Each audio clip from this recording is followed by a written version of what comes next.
안녕하세요. 저는 올해 52세인 박민수라고 합니다.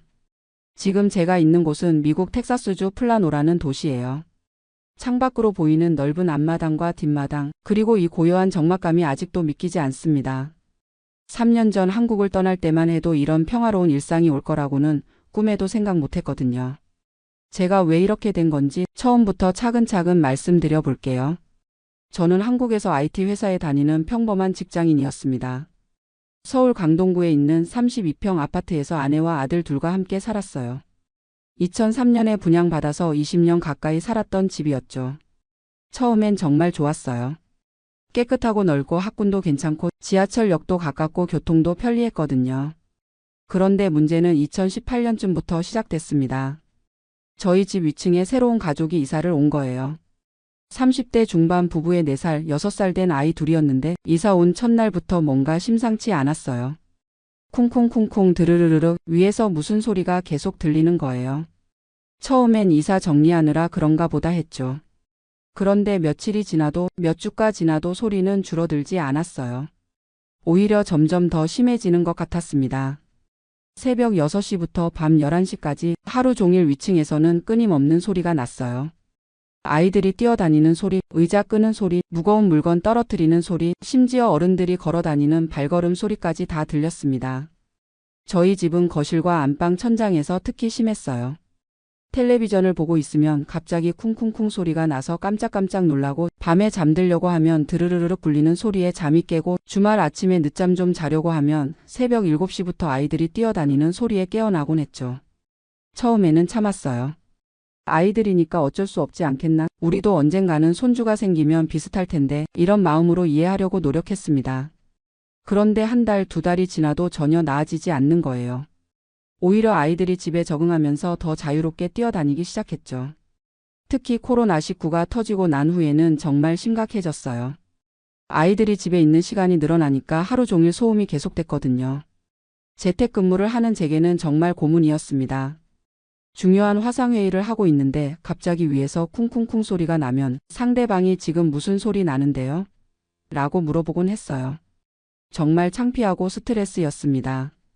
아내도 집에서 일하는 시간이 늘어나면서 같이 힘들어했어요. 여보, 이거 정말 못 참겠어요. 너무 스트레스예요. 아내가 이렇게 말할 때마다 미안하고 답답했습니다. 뭔가 해결책을 찾아야 했어요. 먼저 관리사무소에 얘기해 봤습니다.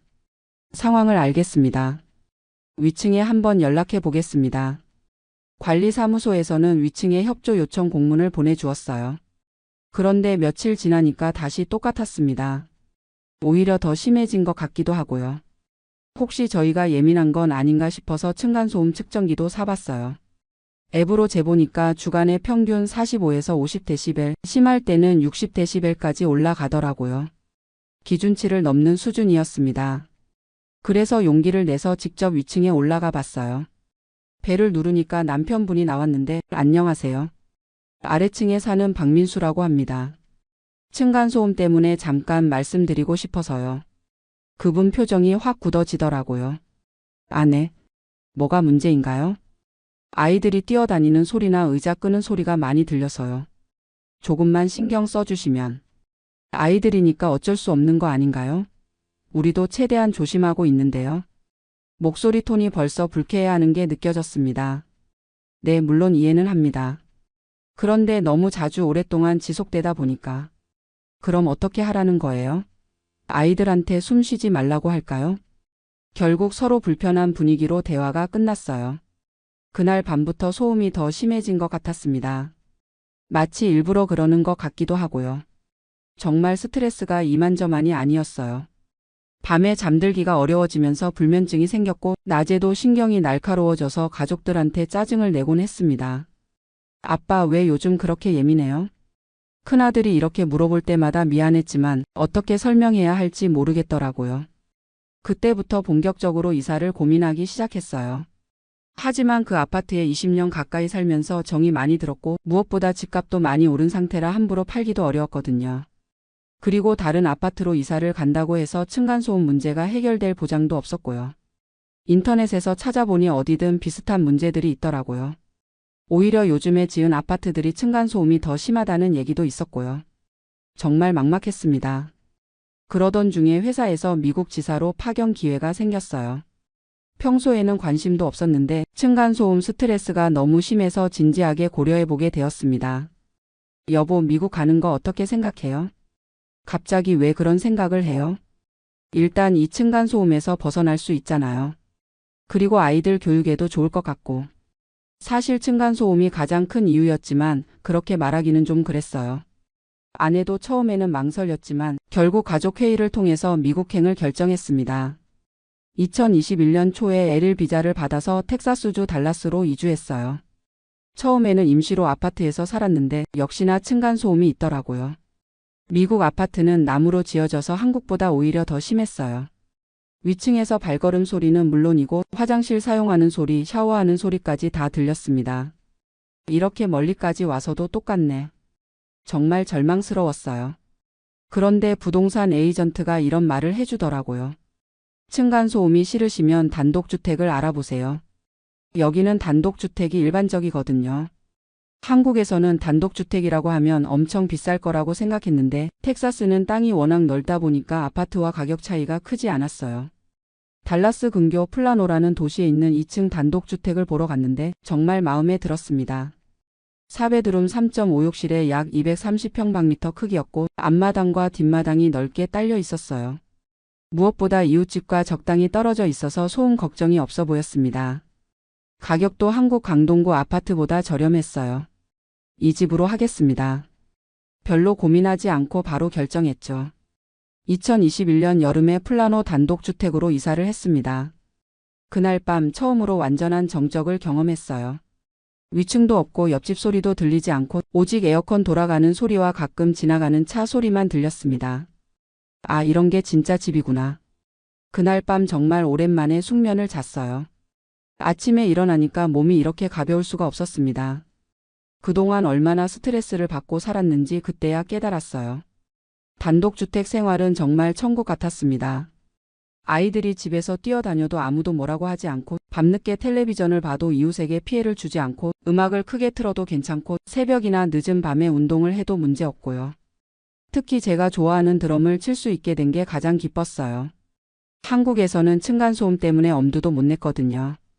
지하실에 방음 처리를 해서 드럼 세트를 설치했는데 스트레스 해소에 정말 좋더라고요. 아내도 홈베이킹을 시작했어요. 새벽에 일어나서 빵 반죽을 해도 아무도 뭐라고 하지 않으니까요. 믹서 돌리는 소리 때문에 눈치 볼 필요도 없고 오븐 타이머 소리도 마음 편히 들을 수 있었습니다. 아이들도 훨씬 자유로워졌어요. 집에서 축구공을 가지고 놀아도 되고 친구들을 불러서 게임도 마음껏 할 수 있고 늦은 밤까지 영화를 봐도 괜찮았거든요. 그러면서 가족 간의 관계도 많이 좋아졌습니다. 한국에 있을 때는 저도 모르게 항상 긴장하고 있었거든요.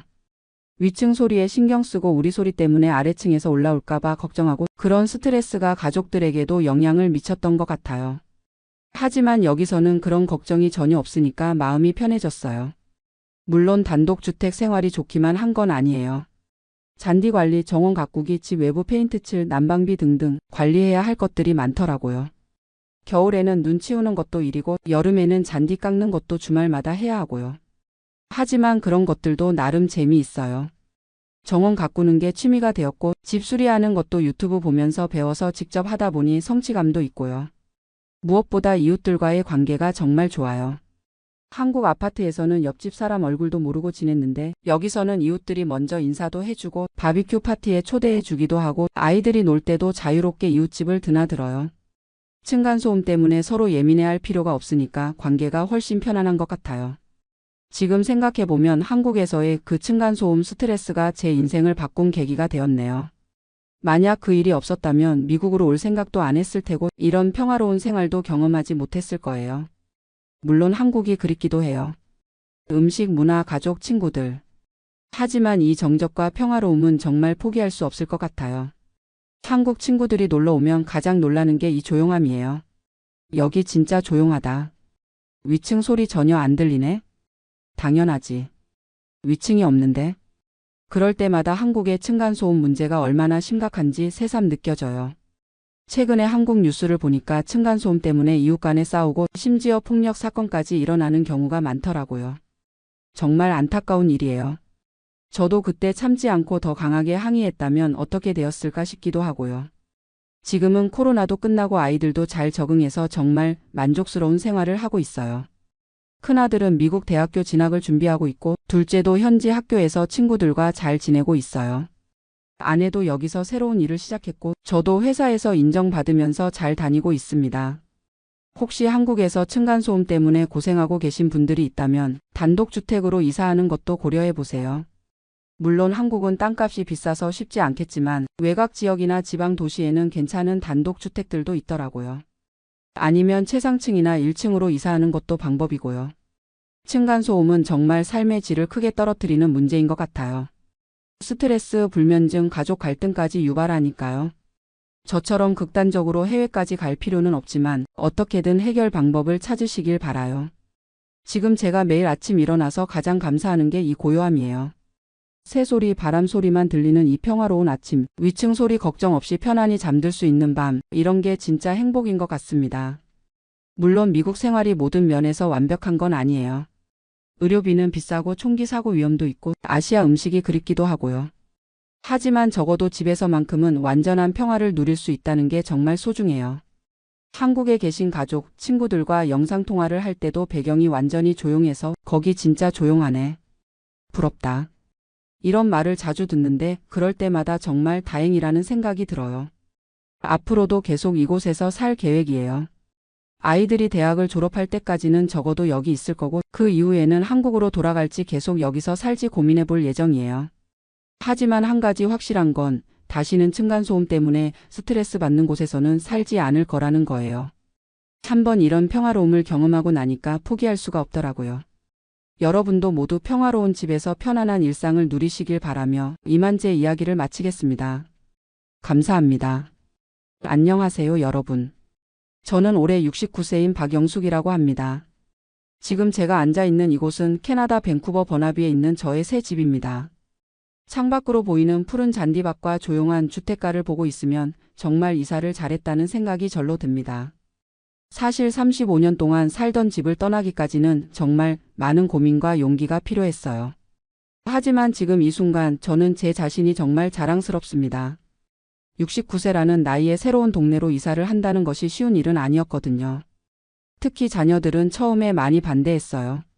그런데 지금은 오히려 제 선택이 옳았다고 인정해주고 있습니다.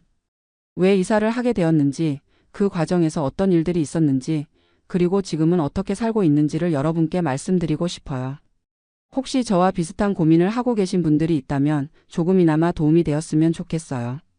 나이가 들었다고 해서 변화를 두려워할 필요는 없다는 것을, 오히려 지혜로운 선택으로 더 나은 삶을 살 수 있다는 것을 보여드리고 싶습니다. 저는 1989년, 그러니까 제가 34세일 때 남편과 함께 캐나다로 이민을 왔어요. 그때는 정말 젊었죠. 아들이 7살, 딸이 4살이었으니까 아이들 교육을 위해서 온 거였어요. 한국에서는 남편이 작은 회사를 운영했었는데 아이들 미래를 생각해서 모든 것을 정리하고 캐나다로 왔습니다. 처음에는 정말 힘들었어요. 영어도 서툴렀고 캐나다 문화도 낯설었거든요. 남편은 공장에서 일했고 저는 의료기기 회사에서 사무직으로 일하면서 서서히 정착해 나갔어요. 그때 선택한 동네가 바로 밴쿠버 이스트 사이드였습니다. 집값도 적당하고 교통도 편리했고 무엇보다 다양한 인종이 어우러져 사는 동네였어요. 이탈리아 사람들, 동유럽에서 온 사람들, 인도 사람들, 그리고 저희 같은 한국 사람들까지. 모두들 서로 다른 문화를 존중하면서도 캐나다인으로서 함께 살아가려고 노력했어요. 35년 전 그 동네는 정말 아름다웠어요. 봄이 되면 벚꽃이 만발하고 여름에는 아이들이 공원에서 뛰어노는 소리가 들렸죠. 가을에는 낙엽이 떨어지는 길을 걸으며 이웃들과 인사를 나누고 겨울에는 눈 오는 날 서로 눈 치우는 것을 도와주기도 했어요. 저희 옆집에는 이탈리아에서 온 안토니오 할아버지가 살았는데 매년 여름이면 토마토를 키워서 나눠주셨어요. 건너편에는 인도에서 온 젊은 부부가 살았는데 그 집 아이들과 저희 아이들이 함께 자랐어요. 모두들 영어로 소통했고 때로는 서로의 언어를 조금씩 가르쳐 주기도 했죠. 저는 그 동네에서 정말 행복했어요. 아이들도 잘 자랐고 남편과 저도 안정적인 직장에서 열심히 일했어요. 주말이면 이웃들과 함께 바비큐 파티를 하기도 하고 크리스마스 때는 집 앞을 함께 장식하기도 했어요. 캐나다의 진정한 다문화주의를 몸소 체험하며 살았던 것 같아요. 그런데 2015년 즈음부터 조금씩 변화가 시작되었어요. 처음에는 별로 신경 쓰지 않았어요.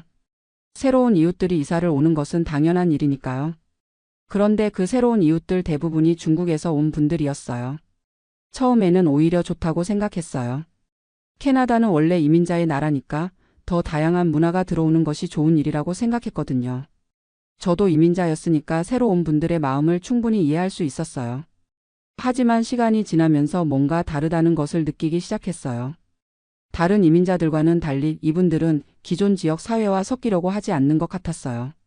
중국어로만 대화하고 중국 사람들끼리만 어울리는 모습을 자주 보게 되었어요. 처음에는 시간이 지나면 달라지겠지 생각했어요. 저도 처음 이민 왔을 때는 한국 사람들과만 어울렸던 적이 있었거든요. 하지만 점차 캐나다 사회에 적응하면서 다양한 사람들과 교류하게 되었는데 이분들은 시간이 지나도 변화가 없었어요. 2018년쯤 되니까 동네 상점들이 하나둘 바뀌기 시작했어요. 35년 동안 다녔던 이탈리아 할아버지가 운영하던 작은 마켓이 문을 닫고 그 자리에 중국 식품점이 들어왔어요. 간판도 모두 중국어로 바뀌었죠. 처음에는 신기하기도 했어요. 중국 음식 재료들을 구경하는 재미도 있었고요. 하지만 점차 그 가게에서는 영어로 대화하는 것이 어려워졌어요. 직원들이 모두 중국어만 하거든요. 그래도 저는 참았어요. 이해하려고 노력했어요. 새로 이민 온 사람들이니까 영어가 서툴 수 있다고 생각했거든요. 저도 처음에는 영어가 어려웠으니까요. 하지만 2020년 코로나가 시작되면서 상황이 급격히 달라졌어요. 집에 있는 시간이 많아지면서 동네 변화를 더 자세히 관찰하게 되었거든요. 그리고 그때부터 정말 놀라운 변화들을 목격했어요. 길에서 들리는 언어가 완전히 바뀌었어요. 예전에는 영어, 이탈리아어, 힌디어, 한국어 등 다양한 언어가 들렸는데 이제는 거의 중국어만 들렸어요. 젊은 중국인들이 아파트 복도에서 큰 소리로 중국어로 대화하는 모습도 자주 보게 되었고요. 가장 충격적이었던 것은 동네 슈퍼마켓이었어요. 35년 동안 다녔던 그 슈퍼마켓이 중국계 사업자에게 팔렸거든요. 직원들도 모두 중국 사람들로 바뀌었고 상품 배치도 완전히 달라졌어요. 처음에는 별 문제 없을 거라고 생각했어요. 하지만 실제로 가보니까 정말 당황스러웠어요. 35년 동안 단골이었던 저를 아는 직원이 아무도 없었거든요. 새로운 직원들은 제가 영어로 말을 걸어도 중국어로만 대답했어요. 어느 날은 정말 기가 막힌 일이 있었어요. 우유를 사려고 했는데 가격표가 이상했거든요. 직원에게 영어로 물어봤더니 그 젊은 중국인 직원이 저를 빤히 쳐다보더니 중국어로 뭔가 중얼거리면서 무시했어요. 다른 중국인 직원을 불러서 중국어로 대화하더라고요. 그래서 제가 매니저를 불러달라고 했어요. 35년 동안 이 가게 단골이었다고 영어로 설명해 달라고 했죠. 그런데 매니저마저 중국 사람이더라고요. 영어는 하지만 정말 건성으로 대답하면서 마치 제가 귀찮은 존재인 것처럼 대했어요. 그날 집에 돌아와서 정말 많은 생각을 했어요. 35년 동안 이 동네에서 세금 내고 법 지키고 이웃들과 좋은 관계 유지하며 살아왔는데 이제는 제가 외국인 취급을 받는다는 것이 믿어지지 않았어요. 설상가상으로 아파트 관리 사무소까지 바뀌었어요. 새로 온 관리업체가 중국계였거든요. 공지사항들이 중국어와 영어로 나오기 시작했는데 중국어가 훨씬 자세하고 영어는 대충 번역해 놓은 수준이었어요. 어느 날 아파트 관리비 문제로 사무소에 갔는데 직원이 저에게 중국어로 말을 걸더라고요. 제가 영어로 대답했더니 마치 제가 중국어를 못하는 것이 이상하다는 듯한 표정을 짓더라고요. 35년간 이 아파트에 살았다고 말했는데도 별로 관심 없어 하더라고요. 그때부터 저는 정말 심각하게 고민하기 시작했어요. 이곳이 아직도 캐나다인지 아니면 중국의 어느 도시인지 헷갈릴 정도였거든요. 길에서 만나는 사람들의 90%가 중국어로 대화하고 상점 간판들도 거의 다 중국어였어요. 한국 전쟁 이후 어려운 시절을 겪으며 자란 저로서는 이런 급격한 변화가 낯설기도 하고 두렵기도 했어요. 하지만 동시에 화가 나기도 했어요. 저는 캐나다 시민권자이고 35년 동안 이 나라에 기여하며 살아왔는데 왜 제가 소외당해야 하는지 이해할 수 없었거든요. 남편이 살아계셨다면 함께 의논할 수 있었을 텐데 5년 전에 세상을 떠나신 후로는 혼자서 모든 결정을 내려야 했어요. 자녀들과도 상의해봤지만 토론토에 사는 아들과 시애틀에 사는 딸은 멀리 있다 보니 제 상황을 완전히 이해하지는 못하는 것 같았어요. 아들은 전화로 이렇게 말했어요. 엄마 그냥 참고 사세요. 이사하는 것은 너무 힘들어요. 나이도 있으신데 새로운 환경에 적응하는 것이 쉽지 않을 거예요. 딸도 비슷한 반응이었어요. 엄마 35년 동안 살던 집인데 정이 많이 들었을 텐데요. 조금 불편하더라도 참고 지내시면 안 될까요? 하지만 저는 점점 확신이 섰어요. 이곳은 더 이상 제가 편안히 살 수 있는 곳이 아니라는 것을요. 매일 불편함을 감수하면서 사는 것보다는 용기를 내서 새로운 곳으로 이사하는 것이 낫겠다고 생각했어요. 그래서 2023년 봄부터 본격적으로 이사할 곳을 알아보기 시작했어요. 밴쿠버 주변의 여러 지역들을 답사했어요. 버나비, 코키틀람, 리치몬드 등등 여러 곳을 다녀봤죠. 각 지역마다 장단점이 있었어요. 리치몬드는 한국 사람들이 많이 살아서 친숙했지만 너무 한국적인 것도 문제였어요. 코키틀람은 조용하고 좋았지만 교통이 조금 불편했고요. 그러다가 버나비의 한 조용한 주택가를 보게 되었어요. 집값도 적당하고 교통도 편리했어요. 무엇보다 다양한 인종이 조화롭게 사는 모습이 35년 전 제가 처음 정착했던 동네와 비슷했어요. 그 동네에서 만난 이웃들은 모두 영어로 대화했고 서로 다른 문화를 존중하는 분위기였어요. 캐나다다운 캐나다였달까요? 저는 바로 그곳으로 이사하기로 결심했어요. 하지만 35년치 짐을 정리하는 것은 정말 큰 일이었어요. 남편과 함께 모았던 추억의 물건들, 아이들이 어렸을 때 사진들, 35년 동안 사용했던 가구들. 모든 것에 추억이 담겨 있어서 버리기가 쉽지 않았어요. 그래도 새로운 시작을 위해서는 과감히 정리해야 했어요. 정말 소중한 것들만 남기고 나머지는 처분하거나 자녀들에게 보내줬어요. 그 과정에서 지난 35년을 되돌아보는 시간도 가질 수 있었고요. 이사 당일 약간의 해프닝이 있었어요. 이사 업체를 알아보다가 가격이 저렴한 중국계 이사 업체를 선택했거든요. 그런데 이사 당일 아침 직원들이 와서 중국어로만 대화하더라고요.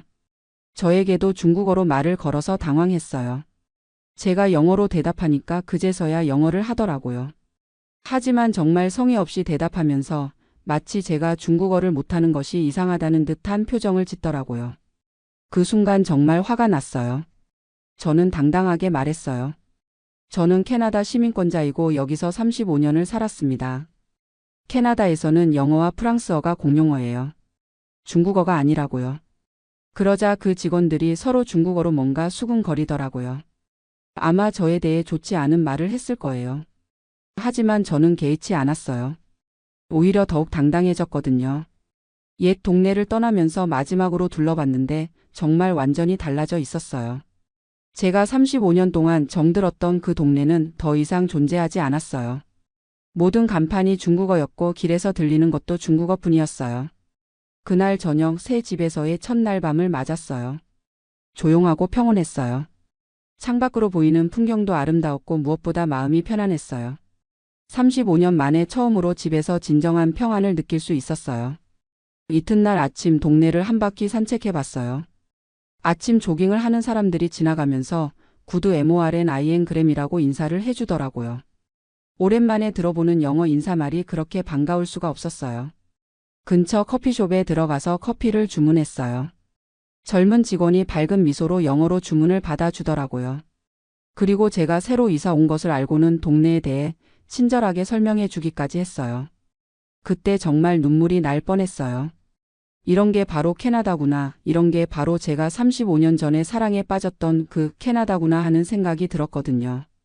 새 집 옆에는 인도에서 온 가족이 살고 있었는데 정말 친절했어요. 제가 이사 온 것을 보고 직접 와서 인사를 하더라고요. 그리고 동네 마트는 어디에 있고 병원은 어디에 있고 대중교통은 어떻게 이용하는지 자세히 알려줬어요. 맞은편에는 캐나다 태생 백인 가족이 살고 있었는데 이분들도 정말 따뜻하게 맞아주셨어요. 할머니가 직접 만든 쿠키를 가져다 주시면서 무엇이든 궁금한 것이 있으면 언제든 물어보라고 하셨어요. 이런 게 바로 제가 기억하던 캐나다의 모습이었어요. 서로 다른 문화적 배경을 가진 사람들이 영어라는 공통언어로 소통하고 서로를 존중하며 살아가는 모습이요. 새 동네의 슈퍼마켓에 가봤는데 정말 감동적이었어요. 직원들이 모두 영어로 친절하게 응대해 주더라고요. 그리고 다양한 인종의 직원들이 함께 일하고 있었어요. 한국 사람 직원도 있었고 인도 사람, 필리핀 사람, 백인 직원들도 있었어요. 가격 문의를 했을 때도 친절하게 설명해 주셨고 제가 필요한 상품을 찾지 못하고 있을 때는 직접 안내까지 해주셨어요. 정말 오랜만에 느껴보는 따뜻한 서비스였어요. 은행에 가서 주소 변경을 했을 때도 마찬가지였어요. 직원이 정말 친절하게 모든 절차를 도와주셨고 새 동네에 대한 정보도 많이 알려주셨어요. 이 지역에는 시니어를 위한 프로그램들이 많다면서 관련 정보를 인쇄해서 주시기까지 했어요. 병원에 가서 의료보험 정보를 업데이트했을 때도 놀라웠어요. 접수 직원부터 간호사, 의사까지 모두 영어로 소통이 되더라고요. 의사 선생님은 제가 새로 이사 온 것을 알고 이 지역 의료시설에 대해 자세히 설명해 주셨어요. 이사한 지 3개월 정도 지났을 때 자녀들이 저를 보러 왔어요. 아들과 딸 모두 제가 이렇게 밝아진 모습을 보고 깜짝 놀라더라고요. 표정도 밝아졌고 목소리에도 활력이 생겼다면서요. 딸이 이렇게 말했어요. 엄마 정말 이사를 잘하신 것 같아요. 예전에는 전화할 때마다 뭔가 스트레스 받으시는 것 같았는데 지금은 정말 행복해 보이세요. 아들도 인정했어요. 엄마가 옳았어요. 나이가 들었다고 해서 변화를 두려워할 필요는 없었네요. 오히려 더 나은 환경을 찾아서 이사하신 것이 현명한 선택이었어요. 그때 정말 뿌듯했어요. 69세의 나이에 새로운 도전을 한 제 자신이 자랑스러웠거든요. 많은 사람들이 나이 들면 변화를 두려워하는데 저는 오히려 더 나은 삶을 위해 용기를 냈으니까요. 몇 달 후에 예전 동네를 한번 방문해 봤어요. 친구들도 만나고 추억의 장소들도 둘러보려고요. 하지만 정말 충격적이었어요. 제가 떠난 지 얼마 안 됐는데 더욱더 중국화가 진행되어 있었거든요. 예전에 다니던 슈퍼마켓은 아예 중국 슈퍼마켓이 되어 있었어요. 간판도 중국어로만 되어 있고 들어가 보니 상품도 거의 다 중국 제품들이더라고요. 그리고 손님들도 대부분 중국 사람들이었어요. 길을 걸어도 영어를 들을 수가 없었어요. 모든 대화가 중국어였고 상점들도 중국어 간판뿐이었어요. 정말 중국의 어느 도시에 온 것 같은 느낌이었어요. 그때 정말 확신했어요. 제가 이사한 결정이 100% 옳았다는 것을요. 만약에 계속 그곳에 살았다면 저는 매일 스트레스를 받으면서 살았을 거예요. 69세의 나이에 그런 스트레스는 정말 견디기 힘들었을 테니까요. 새 동네에서는 지역 시니어 센터에도 가입했어요. 다양한 문화적 배경을 가진 시니어들이 함께 활동하는 곳이었어요. 모두들 영어로 소통하면서 서로의 문화를 존중하고 배우려고 노력하더라고요. 그곳에서 새로운 친구들도 많이 사귀었어요. 이탈리아에서 온 마리아 할머니, 인도에서 온 프리아 할머니, 독일에서 온 헬가 할머니 등등. 모두들 저와 비슷한 연배의 이민 1세대 분들이었어요. 함께 요가도 하고 책도 읽고 때로는 각자의 나라 음식을 만들어서 나눠 먹기도 해요. 저는 김치찌개와 비빔밥을 만들어 가져가면 다들 정말 좋아하세요. 마리아 할머니는 파스타를, 프리아 할머니는 커리를 만들어 오시고요. 이런 진정한 다문화 교류가 바로 제가 원했던 캐나다의 모습이에요. 서로 다른 문화를 가진 사람들이 영어라는 공통언어로 소통하면서 서로를 이해하고 존중하는 것이요. 지금 생각해보면 제가 경험했던 것은 다문화주의가 아니라 일종의 문화적 침범이었던 것 같아요. 기존 지역 사회와 소통하려고 노력하지 않고 자신들만의 공간을 만들어서 기존 주민들을 밀어내는 것이었거든요. 물론 모든 중국 사람들이 그런 것은 아니에요. 새 동네에도 중국계 가족들이 살고 있는데 이분들은 완전히 달라요. 영어로 소통하고 지역 사회 활동에도 적극적으로 참여하세요. 아이들도 영어와 중국어를 모두 잘하면서 캐나다 문화에 잘 적응하고 있어요. 이런 분들을 보면서 느끼는 것은 결국 개인의 태도와 노력이 중요하다는 것이에요. 이민을 와서도 자신의 문화만 고집하면서 기존 사회와 섞이려고 하지 않으면 갈등이 생길 수밖에 없어요. 이사한 지 이제 1년이 넘었는데 정말 만족하고 있어요. 건강도 좋아졌고 마음의 여유도 생겼어요. 매일 아침 일어나는 것이 즐겁고 동네 산책을 하는 것도 기분 좋아요. 요즘은 새로운 취미도 시작했어요.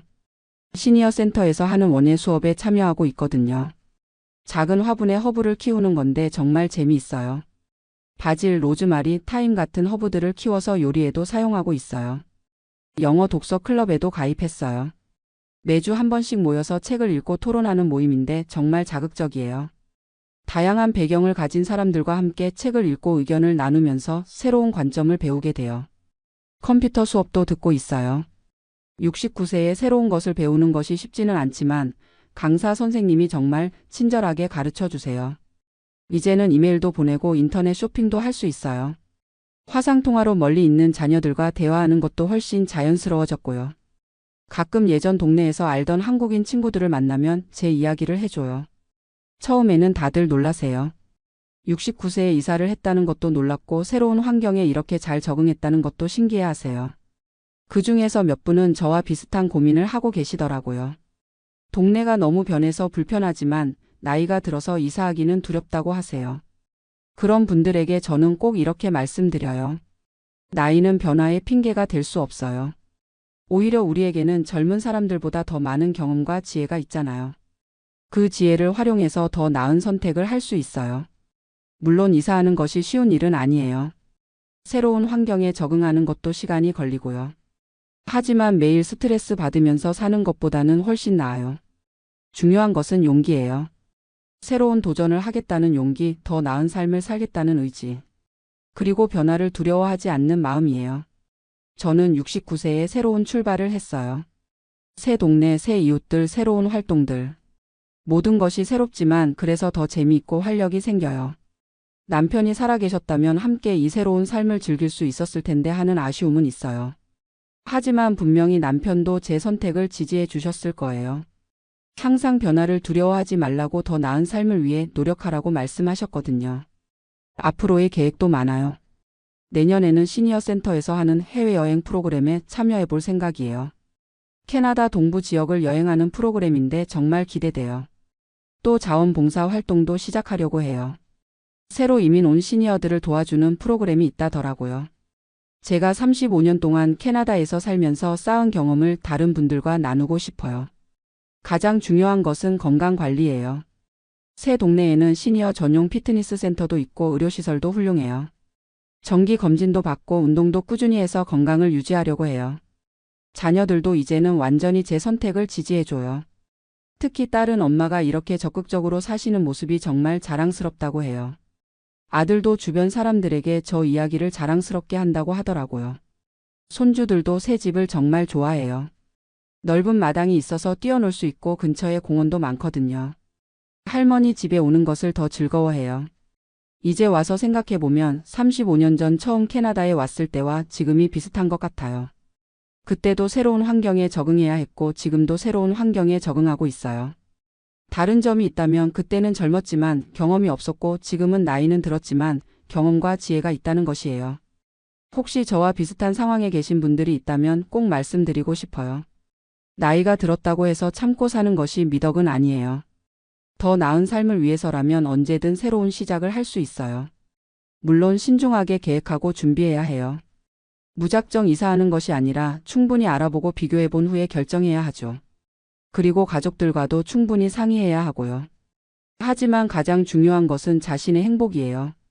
매일 스트레스 받으면서 불편하게 사는 것보다는 용기를 내서 더 나은 환경을 찾는 것이 훨씬 현명한 선택이에요. 저는 지금 정말 행복해요. 69세에 새로운 인생을 시작했다는 것에 대한 자부심도 있고 더 나은 환경에서 살고 있다는 만족감도 있어요. 무엇보다 제가 아직도 새로운 것에 도전할 수 있는 용기와 에너지가 있다는 것이 뿌듯해요. 앞으로도 계속 새로운 것에 도전하며 살 거예요. 70세, 75세, 80세가 되어도 변화를 두려워하지 않고 더 나은 삶을 위해 노력할 거예요. 그것이 바로 진정한 시니어의 삶이라고 생각해요. 여러분도 혹시 비슷한 고민이 있으시다면 두려워하지 마세요. 나이는 숫자일 뿐이에요. 중요한 것은 더 나은 삶을 향한 의지와 용기예요. 저처럼 69세에도 새로운 출발을 할 수 있어요. 지금 제가 앉아있는 이 새 집에서 창밖의 아름다운 풍경을 보면서 이 이야기를 마무리합니다. 변화를 두려워하지 마세요. 더 나은 삶은 언제나 우리를 기다리고 있으니까요. 저는 올해 71세가 된 이덕수라고 합니다. 지금 이 사연을 쓰면서도 가슴이 답답하고 후회되는 마음을 감출 수가 없어요. 3년 전 45년간 살았던 미국에서 시민권을 포기하고 한국으로 돌아왔습니다. 그때는 옳은 결정이라고 생각했는데 지금 와서 돌이켜보니 너무나 성급했다는 생각이 듭니다. 저와 같은 실수를 하는 분들이 더 이상 없기를 바라는 마음으로 이 글을 씁니다. 45년이라는 긴 세월을 미국에서 보내고 늦은 나이에 고국으로 돌아온 한 사람의 솔직한 이야기를 들어보시기 바랍니다. 1953년 경상북도 안동의 작은 시골 마을에서 태어난 저는 어려서부터 공부를 잘한다는 소리를 들었습니다. 농사만 짓던 아버지는 저에게 큰 기대를 걸고 계셨어요. 덕수야, 너만큼은 이 마을을 벗어나서 큰 사람이 되어야 한다.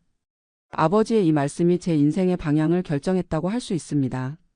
하지만 1970년대 중반 한국의 상황은 녹록지 않았습니다. 대학을 졸업해도 취업이 쉽지 않았고 설령 취업을 해도 미래가 불투명했어요. 그때 미국에서 공부하고 있던 고등학교 선배 한 분이 편지를 보내주셨습니다. 미국에 와서 공부해보지 않겠느냐는 제안이었죠. 부모님께 말씀드리기가 쉽지 않았습니다. 농사만 지으시던 아버지가 어떻게 미국 유학비를 마련하시겠어요. 하지만 아버지는 논밭을 팔아서라도 저를 보내주시겠다고 하셨습니다. 이 기회를 놓치면 평생 후회할 것이다. 가서 성공해서 우리 가문의 영광을 높여라. 1978년 봄 24살의 나이에 처음으로 비행기를 타고 미국 땅을 밟았습니다. 인천공항도 없던 시절 김포공항에서 출발해서 24시간을 넘게 걸려 로스앤젤레스에 도착했어요. 공항에서 나왔을 때의 그 막막함을 지금도 잊을 수가 없습니다. 영어는 대학에서 배운 것이 전부였고 미국의 문화나 관습에 대해서는 아는 것이 거의 없었어요. 선배의 도움으로 겨우 UCLA 근처 하숙집을 구했습니다. 월세가 $150였는데 당시 제게는 엄청난 돈이었어요. 아버지가 보내주신 돈으로 한 학기 등록금과 생활비를 간신히 마련했지만 그 다음부터는 스스로 해결해야 했습니다. 낮에는 대학원에서 공부하고 밤에는 한국 식당에서 설거지를 했습니다. 주말에는 한인들이 운영하는 청소업체에서 일했어요. 하루에 4시간도 제대로 못 자면서 버텼습니다. 그래도 꿈이 있었기 때문에 견딜 수 있었어요. 기계공학을 전공했는데 당시 미국에서는 엔지니어에 대한 수요가 많았습니다. 열심히 공부한 덕분에 성적도 좋았고 교수님들께서도 저를 인정해 주셨어요. 1981년 석사학위를 받고 운 좋게도 로스앤젤레스의 한 항공회사에 취업할 수 있었습니다. 첫 직장에서 받은 연봉이 연 $35,000였어요. 지금 돈으로 환산하면 $100,000가 넘는 큰 돈이었습니다. 한국에 계신 부모님께 매달 $500씩 송금을 드리기 시작했어요. 그 돈으로 부모님은 집도 새로 지으시고 동생들 대학 등록금도 마련하셨습니다. 1983년에는 같은 회사에서 일하던 한국인 여성과 결혼을 했습니다. 아내도 저와 비슷한 시기에 미국에 온 이민자였어요. 신혼 시절에는 작은 아파트에서 시작했지만 둘 다 열심히 일해서 점점 생활이 나아졌습니다. 1985년 첫째 아들 지훈이가 태어났고 1987년에는 둘째 딸 수진이가 태어났어요. 아이들이 태어나면서 더욱 열심히 일했습니다. 미국에서 태어난 아이들이 차별받지 않고 살 수 있도록 더 좋은 환경을 만들어주고 싶었거든요. 1990년 드디어 영주권을 받았습니다. 그때의 기쁨을 말로 표현하기 어려워요. 이제 진짜 미국인이 될 수 있다는 희망이 생겼습니다. 아내와 함께 눈물을 흘리며 기뻐했던 기억이 납니다. 영주권을 받고 5년 후인 1995년 마침내 미국 시민권을 취득했습니다. 그날 선서식장에서 태극기와 성조기를 바라보며 가슴이 벅차 올랐어요. 17년간의 긴 여정 끝에 진짜 미국인이 된 것입니다. 한국에 계신 부모님께 전화를 드렸을 때 아버지께서 잘했다, 이제 정말 성공한 것이다라고 말씀하시며 우셨어요. 시민권을 받고 나서 생활은 더욱 안정되었습니다. 회사에서도 승진을 거듭해서 시니어 엔지니어가 되었고 연봉도 $80,000까지 올랐어요. 1998년에는 오렌지 카운티에 단독주택도 샀습니다. $300,000에 산 집이었는데 지금은 $1,500,000가 넘어요. 아이들도 잘 자랐습니다. 지훈이는 UC 버클리에서 컴퓨터 공학을 전공했고 졸업 후 실리콘밸리의 IT 회사에 취업했어요. 수진이는 UCLA에서 경영학을 공부하고 지금은 로스앤젤레스의 회계법인에서 일하고 있습니다. 두 아이 모두 미국에서 태어나고 자란 완전한 미국인이에요. 소셜 시큐리티도 차곡차곡 쌓여갔습니다. 35년간 성실하게 일하면서 세금을 냈으니 은퇴 후에는 월 $2,400 정도의 연금을 받을 수 있을 것으로 예상했어요. 65세가 되면 메디케어도 받을 수 있고 노후에 대한 걱정은 별로 없었습니다. 그런데 60대에 들어서면서 문제가 생기기 시작했습니다. 2015년 62세가 되던 해에 당뇨병 진단을 받았어요. 처음에는 약물로 조절이 되었는데 점점 상태가 악화되었습니다. 인슐린 주사를 맞아야 하는 상황이 되었고 합병증도 생기기 시작했어요. 더 큰 문제는 아내였습니다. 아내가 2018년부터 기억력이 나빠지기 시작했어요. 처음에는 단순한 건망증이라고 생각했는데 병원에서 검사를 받아보니 알츠하이머 초기 증상이었습니다. 그때부터 아내를 돌봐야 하는 상황이 되었어요. 아이들은 각자 바쁜 생활을 하고 있었습니다. 지훈이는 결혼해서 샌프란시스코에 살고 있고 수진이도 남자친구와 함께 살면서 결혼 준비를 하고 있었어요. 주말에 가끔 들르기는 하지만 평소에는 저 혼자서 아내를 돌봐야 했습니다. 그러던 중 2019년에 회사에서 조기 퇴직 패키지를 제안했어요. 65세까지 5년이 더 남았지만 퇴직금과 함께 의료보험도 2년간 연장해 준다는 조건이었습니다. 아내를 돌봐야 하는 상황에서 더 이상 일을 계속하기 어려웠어요. 고민 끝에 조기 퇴직을 결정했습니다. 퇴직 후 집에서 아내를 돌보는 생활이 시작되었습니다. 처음에는 괜찮을 것이라고 생각했는데 아내의 상태가 급속히 악화되었어요. 밤에 잠을 안 자고 돌아다니거나 가스레인지를 켜놓고 잊어버리는 일이 자주 있었습니다. 24시간 내내 지켜봐야 하는 상황이 되었어요. 홀로 간병하는 스트레스가 극심했습니다.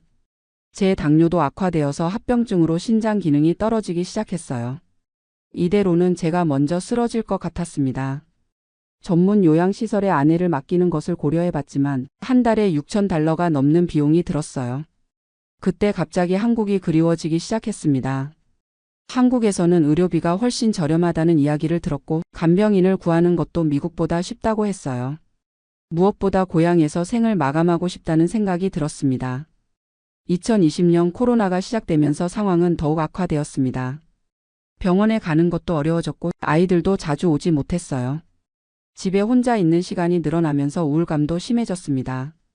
이때부터 본격적으로 한국행을 고려하기 시작했어요. 인터넷에서 정보를 찾아보니 한국으로 돌아가려면 미국 시민권을 포기해야 한다고 생각했습니다. 그래야 한국의 건강보험 혜택을 받을 수 있다고 알고 있었거든요. 지금 생각해보면 잘못된 정보였는데 당시에는 그게 맞다고 믿었어요. 집을 팔면 $150만 정도의 돈이 생길 것이고 그 돈을 한국으로 가져가면 충분히 살 수 있을 것이라고 계산했습니다. 소셜 시큐리티도 포기해야 하지만 한국에서 더 저렴한 비용으로 치료받을 수 있다면 그게 낫다고 생각했어요. 2021년 초 아내의 상태가 더욱 악화되면서 결심을 굳혔습니다. 아이들에게 한국행 계획을 이야기했을 때 처음에는 모두 반대했어요. 아버지, 왜 갑자기 그런 생각을 하세요? 여기서 치료받으시면 되잖아요. 하지만 제 마음은 이미 정해져 있었습니다. 45년 동안 미국에서 열심히 살았지만 이제는 고향에서 여생을 보내고 싶다. 너희들은 여기서 잘 살고 나는 한국에서 어머니를 돌보며 살겠다. 집을 매물로 내놓자 금세 매수자가 나타났습니다. 코로나 때문에 집값이 많이 올라서 $180만 팔렸어요. 원래 예상보다 $30만 더 받았습니다. 이 돈이면 한국에서 충분히 잘 살 수 있을 것이라고 확신했어요. 미국 시민권 포기 절차는 생각보다 복잡했습니다. 주한 미국 대사관에 예약을 잡고 여러 번 면담을 거쳐야 했어요. 포기 수수료만 $2,350나 들었습니다. 담당관이 정말 포기하시겠습니까? 한 번 포기하면 되돌릴 수 없습니다. 라고 여러 번 확인했지만 저는 확신에 차 있었어요. 2021년 8월 드디어 시민권 포기가 승인되었습니다. 45년간 간직했던 미국 여권을 반납하는 순간 가슴이 복잡했어요. 한편으로는 홀가분하면서도 다른 한편으로는 뭔가 큰 것을 잃는 것 같은 느낌이었습니다. 아내와 함께 한국으로 오는 비행기에서 창밖으로 보이는 태평양을 바라보며 생각했습니다. 이제 새로운 인생이 시작되는 거야. 고향에서 편안하게 살 수 있을 거야. 인천공항에 도착했을 때의 감격을 잊을 수 없어요. 43년 만에 밟는 고국의 땅이었습니다. 입국 심사대에서 한국 여권을 내밀며 돌아왔구나라는 생각에 눈물이 났어요. 하지만 현실은 생각과 달랐습니다. 가장 먼저 직면한 문제는 주거였어요. 서울의 집값이 상상을 초월했습니다. 강남이나 서초구의 아파트는 20억 원이 넘었고 그나마 저렴한 곳도 10억 원은 좋게 들었어요. $180만 환전한 돈으로는 적당한 집을 사기 어려웠습니다. 결국 경기도 성남시의 작은 아파트를 전세로 얻었어요. 전세금이 8억 원이나 들었는데 이것도 지역에서는 저렴한 편이라고 했습니다. 35평 아파트였는데 미국에서 살던 집의 절반도 안 되는 크기였어요. 더 큰 충격은 의료비였습니다. 건강보험에 가입하기 위해서는 6개월간 거주 실적이 있어야 했어요. 그 기간 동안은 모든 의료비를 본인이 부담해야 했습니다. 아내의 치매 치료약 한 달치가 30만 원이 넘었고 제 당뇨약도 월 15만 원이나 들었어요. 6개월 후 건강보험에 가입했지만 본인 부담금이 생각보다 많았습니다. 미국에서는 메디케어로 대부분 커버가 되었는데 한국에서는 여전히 상당한 금액을 내야 했어요. 특히 아내의 요양병원비는 월 200만 원이 넘었습니다. 가장 후회되는 것은 소셜 시큐리티를 포기한 것입니다. 미국 시민권을 포기하면서 소셜연금도 함께 날아갔어요. 월 2,400달러 하나로 300만 원 정도의 연금을 포기한 것입니다. 나중에 알아보니 시민권을 유지하면서도 한국에서 살 수 있었고 소셜연금도 계속 받을 수 있었어요. 65세가 되면서 복수국적을 신청할 수 있다는 것도 몰랐습니다. 한국 법무부에서 65세 이상 외국 국적 동포에게는 복수국적을 허용한다는 제도가 있었거든요. 미국 시민권을 유지하면서도 한국 국적을 회복할 수 있었던 것입니다. 이 사실을 알았을 때의 허탈함을 말로 표현할 수 없어요. 인터넷으로 정보를 찾아봤을 때는 이런 내용이 없었어요. 아니면 제가 제대로 찾지 못했을 수도 있습니다. 어쨌든 성급하게 결정한 것이 평생의 후회가 되었어요. 생활비도 만만치 않았습니다. 한국이 물가가 저렴하다고 생각했는데 실제로는 미국과 비슷하거나 오히려 더 비싼 것들이 많았어요. 특히 과일이나 육류는 미국보다 훨씬 비쌌습니다. 외식비도 만만치 않았고 교통비, 통신비 등 모든 것이 예상보다 많이 들었어요. 아내의 상태는 계속 악화되었습니다. 한국의 의료 시스템은 분명 좋았지만 미국에서 받던 치료와 크게 다르지 않았어요. 오히려 언어 소통 문제로 의사와 상담하는 것이 어려웠습니다. 45년간 영어로 생활하다 보니 의학 용어를 한국어로 표현하는 것이 쉽지 않았거든요.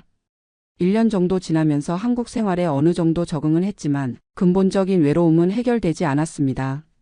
45년 전에 알던 친구들과는 이미 연락이 끊어진 지 오래였고 새로운 친구를 사귀기에는 나이가 너무 많았어요. 아내는 점점 저를 알아보지 못했고 자녀들은 멀리 미국에 있었습니다. 미국에 있는 아이들과는 화상통화로 안부를 묻지만 시차 때문에 대화하기도 쉽지 않아요. 손자, 손녀들이 자라는 모습을 직접 보지 못하는 것도 서운합니다. 지훈이에게 둘째 아이가 태어났다는 소식을 들었을 때 직접 안아보지 못하는 것이 너무 아쉬웠어요. 경제적으로도 점점 부담이 커졌습니다. 전세금 8억 원은 묶여있고 월 생활비가 400만 원 가까이 들어요. 아내 요양병원비, 제 병원비, 생활비를 합치면 그 정도가 나옵니다.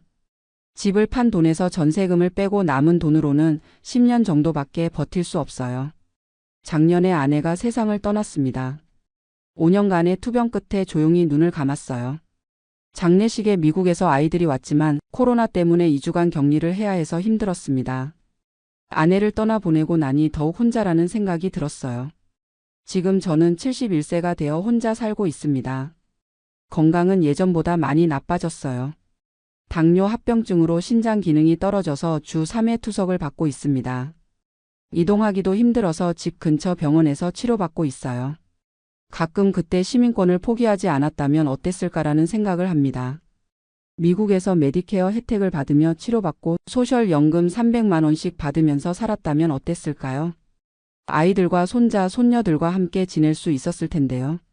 물론 한국에 온 것이 모두 잘못된 것은 아닙니다. 고향에서 생을 마감할 수 있다는 것은 큰 위안이에요. 한국어로 대화할 수 있고 한국 음식을 먹을 수 있는 것도 좋습니다. 병원에서도 한국말로 소통할 수 있어서 편해요. 하지만 너무 성급하게 결정한 것은 분명 실수였습니다. 시민권을 포기하기 전에 더 자세히 알아봤어야 했어요. 복수국적 제도나 소셜연금 수령 가능성에 대해서도 충분히 조사했어야 했습니다. 인터넷 정보만 믿고 결정한 것이 큰 실수였어요. 지금이라도 아이들에게 미국으로 돌아가자고 할 수도 있지만 투석을 받고 있는 상황에서 장거리 여행은 위험합니다. 게다가 시민권이 없는 상태에서 미국에 가려면 비자를 받아야 하는데 건강 상태로는 쉽지 않을 것 같아요. 제가 이 사연을 쓰는 이유는 저와 같은 실수를 하는 분들이 없기를 바라기 때문입니다. 특히 65세 이상 되신 분들은 복수국적 제도를 꼭 알아보시기 바라요. 미국 시민권을 유지하면서도 한국에서 살 수 있는 방법이 있습니다. 소셜 시큐리티도 마찬가지예요. 미국 시민권자는 해외에서도 연금을 받을 수 있습니다. 물론 세금은 내야 하지만 아예 포기하는 것보다는 훨씬 낫죠. 한 달에 300만 원씩 받는다면 생활이 얼마나 여유로웠을까요? 건강보험도 6개월만 거주하면 가입할 수 있어요. 시민권을 포기할 필요가 전혀 없었던 것입니다. 정확한 정보 없이 성급하게 결정한 제가 한심스럽기만 해요. 지금 미국에서 은퇴를 앞두고 계신 분들께 당부 말씀드리고 싶습니다. 한국행을 고려하신다면 충분히 알아보시고 결정하세요. 전문가의 상담을 받아보시고 모든 선택지를 검토해 보신 후에 결정하시기 바랍니다. 특히 건강이 좋지 않으신 분들은 더욱 신중해야 해요. 미국의 의료 시스템에 익숙해진 상태에서 갑자기 환경을 바꾸는 것은 위험할 수 있습니다. 저처럼 투석을 받게 되면 정기적으로 병원에 가야 하는데 새로운 환경에서 적응하기가 쉽지 않아요. 가족 관계도 중요한 고려사항입니다. 자녀들이 모두 미국에 정착해 있다면 혼자 한국에 와서 외롭게 사는 것보다는 가족 가까이에서 사는 것이 나을 수도 있어요. 특히 배우자를 잃고 혼자가 된 상황에서는 더욱 그렇습니다. 경제적 계산도 정확히 해보셔야 해요. 한국의 물가가 미국보다 저렴하다고 단순히 생각하시면 안 됩니다. 주거비, 의료비, 생활비를 종합적으로 계산해 보시고 소셜연금이나 메디케어 혜택과 비교해 보셔야 해요. 저처럼 나중에 후회하지 마시고요. 언어 문제도 무시할 수 없습니다. 45년간 영어로 생활하다 보니 한국어 실력이 많이 떨어져 있었어요. 의료진과 상담할 때나 관공서 업무를 볼 때 어려움이 많았습니다. 은행이나 보험 관련 업무도 복잡한 용어들 때문에 헷갈리는 경우가 많아요. 디지털 환경의 변화도 적응하기 어려웠습니다. 한국은 모든 것이 인터넷과 스마트폰으로 처리되는데 제가 미국에서 쓰던 방식과는 많이 달랐어요. 병원 예약부터 시작해서 각종 민원 업무까지 모든 것을 온라인으로 해야 하는데 쉽지 않았습니다. 사회적 관계 형성도 어려웠어요. 45년 전 친구들과는 이미 연락이 끊어진 지 오래고 새로운 사람들과 친해지기에는 나이가 너무 많았습니다. 미국에서는 교회나 커뮤니티 센터에서 활동하며 친구들과 어울렸는데 한국에 와서는 그런 활동을 할 엄두가 나지 않았어요. 문화적 차이도 생각보다 컸습니다. 45년 동안 미국 문화에 익숙해져 있던 저에게 한국의 위계질서나 예의 범절은 때로 답답하게 느껴졌어요. 병원에서도 의사 선생님께 질문하기가 어려웠고 궁금한 것이 있어도 눈치가 보여서 제대로 묻지 못하는 경우가 많았습니다. 교통 시스템도 적응하기 어려웠어요. 미국에서는 차로만 이동했는데 한국에서는 지하철이나 버스를 이용해야 하는 경우가 많았습니다. 특히 투석을 받으러 병원에 갈 때는 대중교통 이용이 힘들어서 택시를 자주 이용하게 되었는데 비용 부담이 컸어요. 음식 문화의 변화도 예상보다 컸습니다. 한국 음식이 그리웠다고 했지만 실제로는 45년간 미국 음식에 익숙해져 있었어요. 짠 음식이나 매운 음식을 잘 못 먹게 되었고 당뇨 때문에 식이 조절을 해야 하는데 한국 음식으로는 쉽지 않았습니다. 계절 변화에 적응하는 것도 어려웠어요. 캘리포니아에서는 1년 내내 따뜻했는데 한국의 추운 겨울은 몸에 힘들었습니다. 특히 투석을 받으면서 면역력이 떨어진 상태에서는 감기에 자주 걸렸어요. 그래도 긍정적인 면도 있었습니다. 한국의 의료진들은 정말 친절하고 실력도 좋았어요. 투석실 간호사분들이 저를 잘 돌봐주셔서 고맙습니다. 미국에서는 의료비 때문에 스트레스가 많았는데 건강보험 덕분에 부담이 많이 줄었어요. 한국어로 소통할 수 있다는 것도 큰 장점이었습니다. 비록 45년 만에 쓰는 한국어라 서툴지만 모국어로 대화할 수 있다는 것은 마음의 위안이 되었어요. 특히 병원에서 증상을 설명할 때는 한국어가 훨씬 편했습니다. 한국 음식을 쉽게 구할 수 있는 것도 좋았어요. 미국에서는 한국 식재료를 구하려면 멀리 있는 한인마트에 가야 했는데 한국에서는 집 앞 마트에서도 쉽게 살 수 있었습니다. 김치, 된장찌개 같은 음식을 자주 해 먹을 수 있어서 좋았어요. 문화적 동질감도 느낄 수 있었습니다. TV에서 나오는 프로그램들을 이해할 수 있고 뉴스를 보면서 사회 상황을 파악할 수 있었어요. 미국에서는 항상 외국인이라는 느낌이 있었는데 한국에서는 그런 부담이 없었습니다. 하지만 이런 장점들을 고려하더라도 시민권을 포기한 것은 여전히 큰 실수였다고 생각해요. 복수국적 제도를 활용했다면 두 나라의 장점을 모두 누릴 수 있었을 텐데 성급한 결정 때문에 많은 것을 잃었습니다. 요즘 건강이 더 나빠지면서 미래에 대한 걱정이 커지고 있어요. 투석을 계속 받아야 하는 상황에서 혼자 살기가 점점 어려워지고 있습니다. 집 청소나 요리 같은 일상적인 일들도 힘들어졌어요. 간병인을 구하는 것도 고려해봤지만 비용이 만만치 않습니다. 미국에 있는 아이들은 저를 걱정해서 자주 연락을 해요. 아버지, 미국으로 다시 오시면 안 될까요? 라고 물어보지만 지금 상황에서는 쉽지 않습니다. 비자를 받기도 어렵고 장거리 여행 자체가 위험해요. 가끔 밤에 혼자 있으면서 생각해 봅니다. 만약 시간을 되돌릴 수 있다면 어떤 선택을 할까? 아마도 미국에 그대로 있으면서 복수국적만 신청했을 것 같아요. 그렇게 했다면 아내도 더 좋은 치료를 받을 수 있었을 텐데요. 하지만 이미 지나간 일을 후회해봐야 소용없죠. 지금은 남은 시간을 의미 있게 보내는 것이 중요하다고 생각해요. 비록 혼자 살고 있지만 제 경험을 다른 분들과 나누면서 도움이 되고 싶습니다.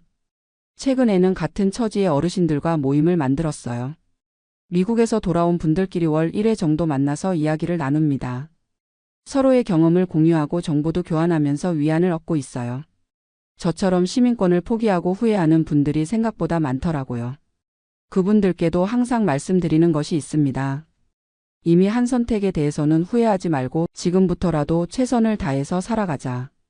과거를 바꿀 수는 없지만 현재와 미래는 우리가 만들어갈 수 있으니까요. 요즘에는 한국에서의 생활에도 어느 정도 만족하고 있어요. 비록 경제적으로는 어렵지만 정신적으로는 평안합니다. 고향에서 생을 마감할 수 있다는 것 자체가 큰 위안이에요. 부모님 묘소도 가까이 있어서 자주 찾아뵐 수 있고요. 미국에 있는 아이들과의 관계도 예전보다 더 가까워진 것 같아요. 거리가 멀어지니까 오히려 서로를 더 소중하게 생각하게 되었습니다. 화상통화로 손자, 손녀들과 대화할 때면 정말 행복해요. 언어는 영어와 한국어가 섞여 있지만 마음은 통하는 것 같습니다. 제가 이 사연을 통해 전하고 싶은 메시지는 간단합니다. 인생의 중요한 결정을 할 때는 충분히 알아보고 신중하게 선택하라는 것입니다. 특히 나이가 들어서 하는 결정일수록 더욱 조심해야 해요. 되돌릴 수 없는 선택이 될 수 있기 때문입니다. 65세 이상 되신 분들은 꼭 복수국적 제도를 알아보세요. 미국 시민권을 포기하지 않고도 한국에서 살 수 있는 방법이 있습니다. 소셜 시큐리티도 해외에서 받을 수 있고 메디케어도 경우에 따라서는 활용할 수 있어요. 무엇보다 가족과 충분히 상의하세요. 혼자서 결정하지 마시고 자녀들과 깊이 있는 대화를 나누시기 바랍니다. 제가 가장 후회하는 것 중 하나가 아이들의 반대를 무시하고 성급하게 결정한 것이거든요. 건강 문제로 고민이 많으시더라도 환경을 급격히 바꾸는 것보다는 현재 위치에서 최선의 치료를 받는 것이 나을 수도 있어요. 특히 만성질환이 있으시다면 더욱 신중하게 판단하셔야 합니다.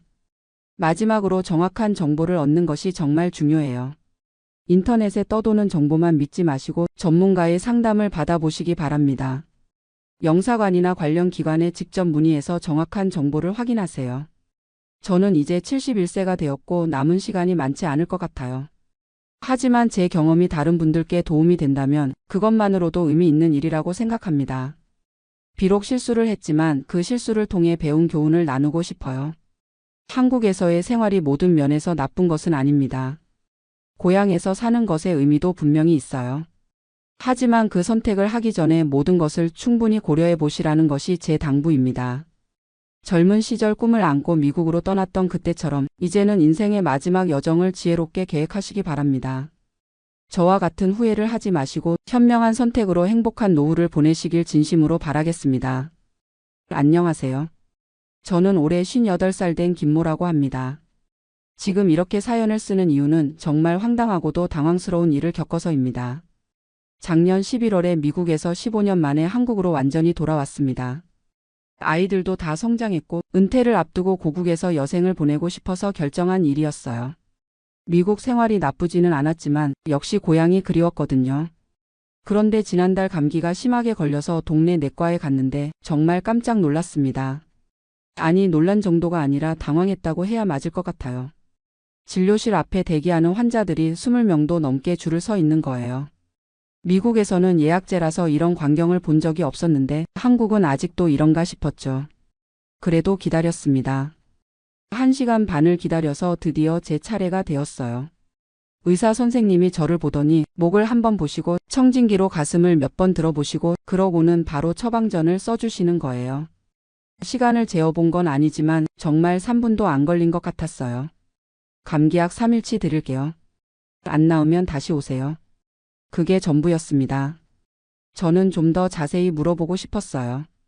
왜냐하면 기침이 좀 심했거든요. 그래서 조심스럽게 물어봤습니다. 선생님, 기침이 좀 심한데 괜찮을까요? 그러니까 의사 선생님이 약간 짜증스러운 표정으로 약 먹어보고 안 나으면 다시 와요. 라고 하시는 거예요. 목소리도 좀 차갑고 뭔가 빨리 나가라는 느낌이었어요.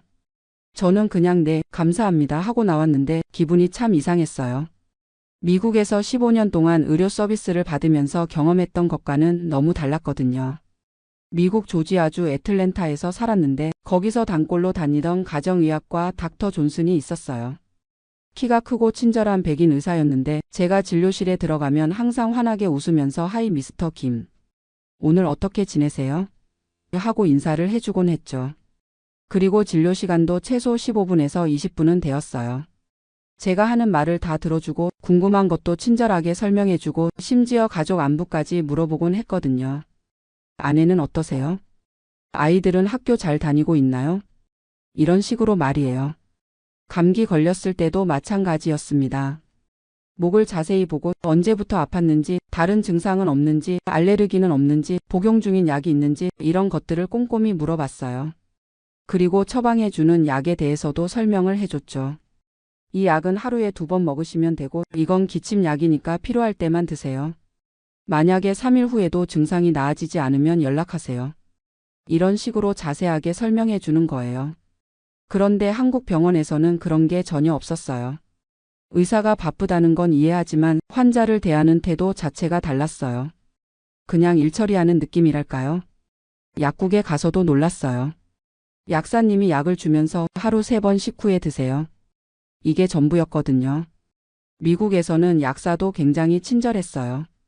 처방전 받으러 가면 이 약은 어떤 효과가 있고 어떤 부작용이 있을 수 있고 다른 약과 함께 먹으면 안 되고 이런 것들을 자세히 설명해 줬거든요.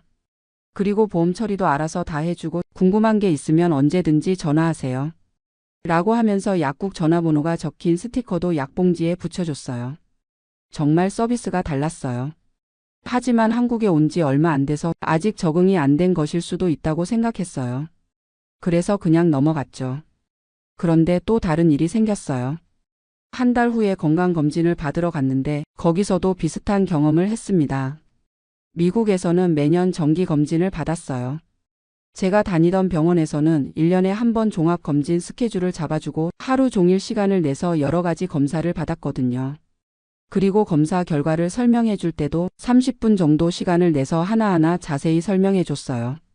혈압이 조금 높은 편이니까 염분 섭취를 줄이시고 콜레스테롤 수치가 경계선이니까 운동을 더 하시는 게 좋겠어요. 이런 식으로 생활 습관 개선 방법까지 알려줬죠. 그런데 한국에서 받은 건강검진은 완전히 달랐어요. 검사는 빨리빨리 끝나고 결과 설명도 5분 만에 끝났어요. 특별한 이상 없습니다. 내년에 또 받으세요. 그게 끝이었어요. 제가 궁금한 게 있어서 질문을 하려고 하니까 의사가 시계를 보면서 다음 환자 들어올 시간이에요 라고 하더라고요. 그 순간 정말 기분이 나빴어요. 나는 환자인데 마치 공장에서 물건 검사받는 기분이었거든요. 미국에서 15년 동안 받았던 의료 서비스와는 정말 천지 차이였어요. 미국에서는 의사든 간호사든 정말 친절했어요. 진료 예약 전화를 할 때도 리셉션 직원이 정말 친절하게 대해줬거든요. 안녕하세요. 닥터 존슨 오피스입니다. 어떻게 도와드릴까요? 이런 식으로 밝은 목소리로 인사하고 예약 잡는 것도 환자 편의를 먼저 생각해서 언제가 편하세요? 오전이 좋으세요? 아니면 오후가 좋으세요? 라고 물어봤어요. 그리고 병원에 가면 간호사들도 정말 친절했어요. 오늘 기분은 어떠세요? 아픈 곳은 없으세요? 이런 식으로 먼저 말을 걸어주고 혈압이나 체온 재는 것도 실례합니다 하면서 정중하게 했거든요. 한국에서는 그런 게 전혀 없었어요. 간호사들도 바쁘고 환자를 대하는 태도도 뭔가 기계적이었어요. 이리 와서 앉으세요. 팔 올리세요. 숨 크게 쉬세요. 명령조였어요. 물론 아기가 있어서 그런 건 아니라는 걸 알아요.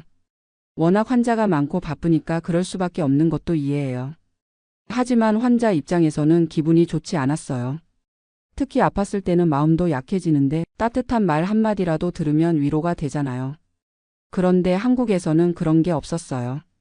가장 충격적이었던 건 지난달에 있었던 일이에요. 갑자기 가슴이 답답하고 숨이 좀 차서 응급실에 갔어요. 나이가 나이인지라 혹시 심장에 문제가 있나 싶어서 무서웠거든요. 미국에서는 응급실에 가면 먼저 트리아지 간호사가 증상을 자세히 물어보고 응급 정도를 판단해서 우선순위를 정해줬어요. 그리고 기다리는 동안에도 중간중간 상태를 확인해줬죠. 한국 응급실에 갔는데 일단 환자가 너무 많았어요. 대기 시간만 3시간이었어요. 드디어 진료를 받게 되었는데 의사가 심전도하고 피검사 결과를 보더니 이상 없어요. 스트레스성인 것 같은데 좀 쉬시고 약 드세요. 그러더라고요. 저는 좀 더 자세한 설명을 듣고 싶었어요. 구체적으로 어떤 부분이 스트레스 때문인지, 앞으로 주의할 점은 뭔지, 이런 증상이 다시 나타나면 어떻게 해야 하는지, 이런 것들을 물어보고 싶었거든요. 그런데 의사가 이미 다음 환자 차트를 보고 있더라고요. 제가 질문을 하려고 하니까 약 먹어보시고 안 나으면 심장내과 예약 잡으세요. 라고 하면서 뒤돌아버리는 거예요. 그 순간 정말 서운했어요. 내가 환자인데 이렇게 대접받아야 하나 싶었거든요. 미국에서는 응급실에서도 의사가 정말 자세히 설명해 줬어요. 지금 검사 결과로 봤을 때는 심장에는 문제가 없어요. 하지만 스트레스나 불안감으로 인해서 이런 증상이 나타날 수 있거든요. 충분히 쉬시고 만약에 증상이 계속되면 가정의와 상담해 보세요. 이런 식으로 친절하게 설명해 줬거든요. 그리고 퇴원할 때도 오늘 고생하셨어요. 집에 가서 푹 쉬시고 궁금한 게 있으면 언제든지 연락하세요. 라고 하면서 손을 잡아주기도 했어요. 물론 미국 의료비가 비싸다는 단점은 있어요. 저도 미국에서 의료보험료를 한 달에 $600씩 냈거든요. 그리고 응급실 한 번 가면 본인 부담금만 해도 $1000는 나왔어요. 하지만 그만큼 서비스는 확실히 좋았어요.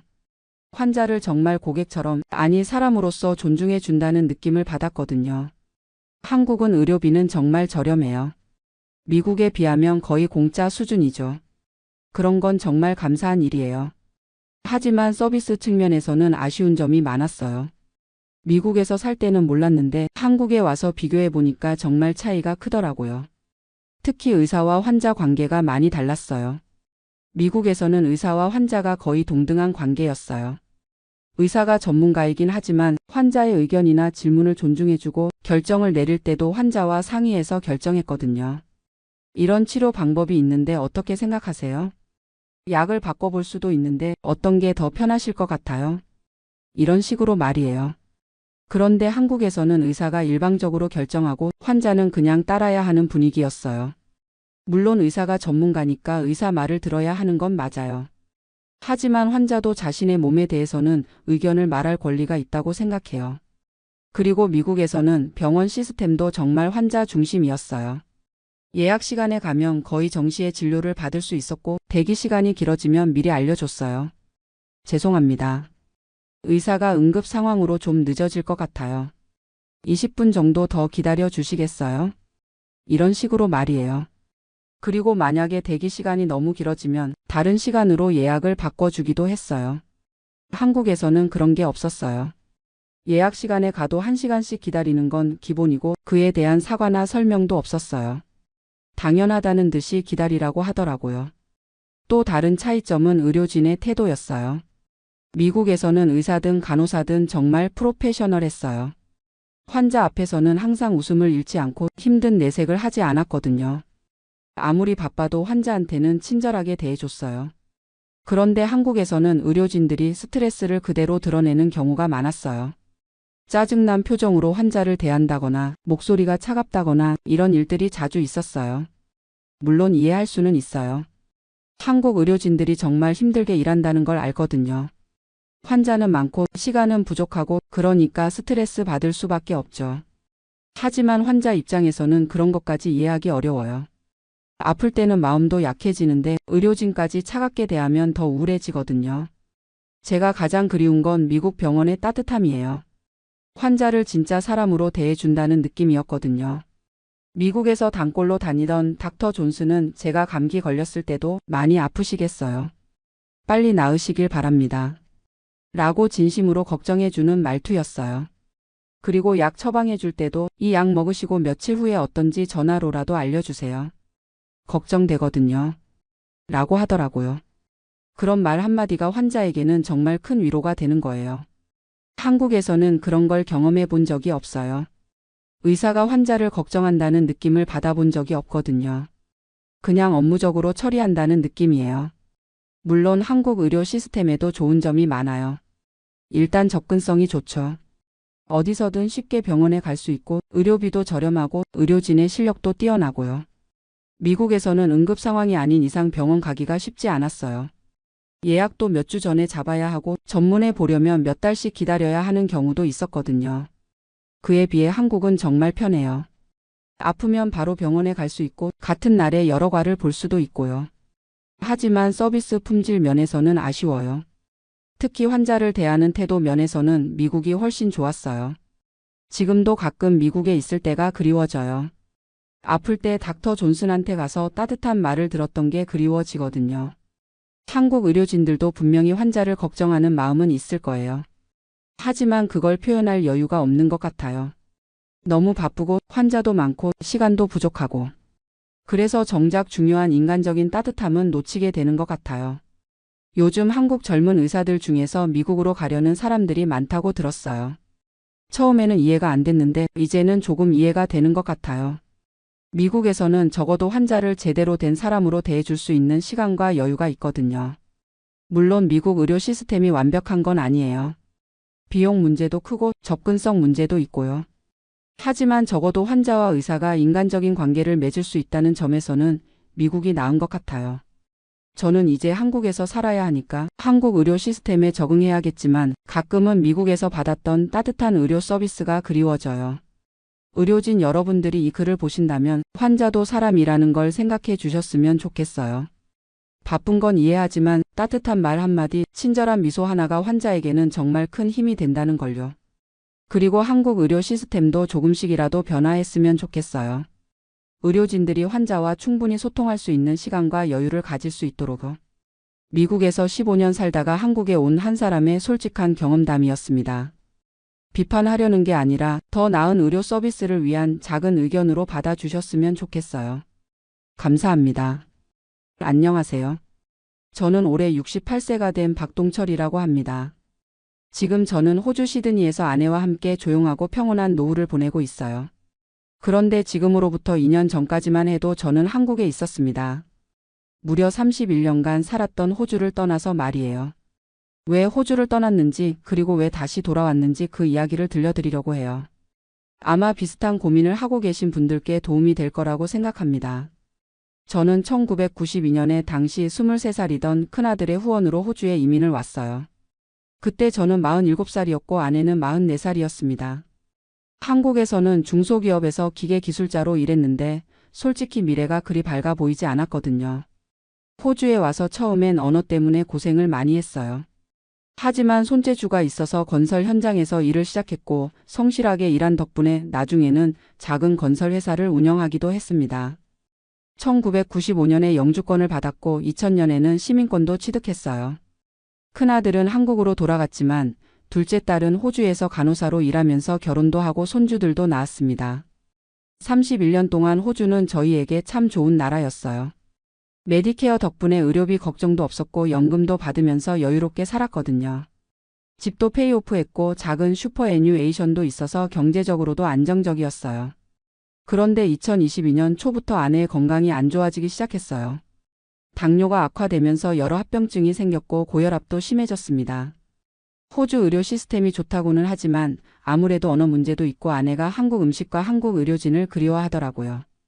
그때 한국에 있는 큰아들이 부모님을 모시고 싶다고 연락을 했어요. 자기가 승진도 했으니 이제 부모님을 제대로 모실 수 있다면서 한국 의료가 더 발달했으니 어머니 건강도 더 좋아질 거라고 설득했습니다. 아내도 고향에서 치료받고 싶어 했고 저도 나이가 들면서 한국 음식과 한국어가 그리워지더라고요. 무엇보다 손주들과 멀리 떨어져 사는 게 아쉬웠어요. 그래서 2023년 3월에 큰 결심을 했습니다. 호주 시민권을 포기하고 한국으로 돌아가기로 한 거예요. 주변 한인들은 모두 말렸어요. 31년 동안 쌓아온 걸 포기하는 게 말이 되냐고 나중에 후회할 거라고 했습니다. 하지만 아내 건강이 우선이었고 큰아들의 효심도 고마웠어요. 그래서 호주 집을 팔고 시민권 포기 절차를 밟았습니다. 정말 복잡하고 까다로운 과정이었어요. 2023년 5월 드디어 한국에 도착했습니다. 31년 만에 귀국이었어요. 큰아들이 인천공항에 마중 나와서 울면서 이제 제대로 효도하겠다고 하던 모습이 지금도 생각나네요. 처음 몇 주는 정말 좋았어요. 한국 음식도 마음껏 먹고 한국어로 대화하는 것도 편했고 큰아들 가족과 함께 지내는 것도 즐거웠습니다. 그런데 문제는 그 다음부터 시작됐어요. 첫 번째 충격은 의료보험 문제였습니다. 저희는 외국에서 살다 온 재외 국민이라서 한국에 6개월 이상 거주해야만 건강보험 혜택을 받을 수 있다고 하더라고요. 그 전까지는 모든 의료비를 본인 부담으로 내야 한다는 거예요. 아내의 당뇨 치료를 위해 병원에 갔는데 처방약값만 한 달에 30만 원이 나왔어요. 호주에서는 메디케어 때문에 거의 공짜였는데 말이에요. MRI 한 번 찍는데 60만 원, 혈액 검사에 20만 원, 정말 깜짝 놀랐습니다. 6개월 동안 의료비로만 400만 원 넘게 나갔어요. 호주에서 30년 동안 낸 의료비보다 더 많았습니다. 두 번째 충격은 디지털 소외감이었어요. 한국이 이렇게 디지털화 됐는지 몰랐어요. 은행 업무를 보려고 해도 앱이 있어야 하고 식당에서 주문하려고 해도 QR코드를 찍어야 하고 심지어 주차비를 내는 것도 앱으로 해야 하더라고요. 70세 가까운 사람한테 스마트폰으로 이것저것 하라고 하니까 정말 답답했어요. 호주에서는 그냥 현금이나 카드로 모든 걸 해결할 수 있었는데 말이에요. 제일 황당했던 건 지하철역에서 일어난 일이에요. 교통카드를 충전하려고 했는데 기계에 현금을 넣을 수가 없는 거예요. 앱으로만 충전이 가능하다고 하더라고요. 결국 젊은 직원한테 부탁해서 겨우 충전했는데 그때 정말 초라하다는 생각이 들었어요. 세 번째는 관료주의였어요. 주민등록을 하러 구청에 갔는데 서류가 부족하다면서 계속 왔다 갔다 하라고 하더라고요. 호주에서 살았다는 증명서, 출입국 기록, 재산 증명서 등등 온갖 서류를 요구했어요. 한 번은 연금 상담을 받으러 갔는데 호주에서 받던 연금 때문에 한국 연금 수령에 문제가 있을 수 있다고 하더라고요. 호주 세금 보고도 계속 해야 하고 정말 복잡했습니다. 아내도 한국 의료 시스템에 적응하기 어려워했어요. 호주에서는 가정의가 모든 걸 관리해줬는데 한국에서는 진료과마다 따로 가야 하고 대기 시간도 길고 의사들도 바빠서 충분한 설명을 해주지 않더라고요. 무엇보다 예상보다 생활비가 많이 들었어요. 호주에서 받던 연금을 한국 원화로 바꾸면 한 달에 250만 원 정도였는데 한국에서 살아보니 턱없이 부족했어요. 큰아들이 용돈도 주고 도와주려고 했지만 40대 직장인이 부모님까지 책임지기에는 부담이 컸어요. 아들도 집 대출도 있고 아이들 교육비도 만만치 않은데 부모님까지 모시려니 스트레스를 받는 게 보였거든요. 그리고 솔직히 자녀들의 간섭도 부담스러웠어요. 어디 가려고 해도 위험하다, 조심하라, 뭘 사려고 해도 그건 비싸다, 필요 없다 이런 식으로 제안하더라고요. 31년 동안 독립적으로 살았던 사람한테는 정말 답답한 일이었어요. 한국에 온 지 6개월쯤 됐을 때 문득 호주에서의 생활이 그리워지기 시작했어요. 넓은 집, 조용한 동네, 여유로운 생활, 친절한 이웃들, 그리고 무엇보다 자유로운 분위기가 그리웠습니다. 둘째 딸한테 영상통화를 할 때마다 호주 이야기를 들으면 더 그리워졌어요. 딸이 아빠 언제 다시 오실 거예요? 아이들이 할아버지 할머니 보고 싶어 해요라고 할 때마다 마음이 흔들렸습니다. 그러던 중 결정적인 사건이 일어났어요. 아내가 응급실에 실려간 일이 있었는데 6시간 동안 대기하다가 겨우 진료를 받았어요. 호주였다면 메디케어 카드 하나로 모든 게 해결됐을 텐데 한국에서는 보험 적용도 안 되고 응급실비만 80만 원이 나왔습니다. 그때 확신했어요. 이건 아니라 다시 호주로 돌아가야겠다고 말이에요. 2024년 3월 한국에 온 지 정확히 1년이 됐을 때 아내와 진지한 대화를 했어요.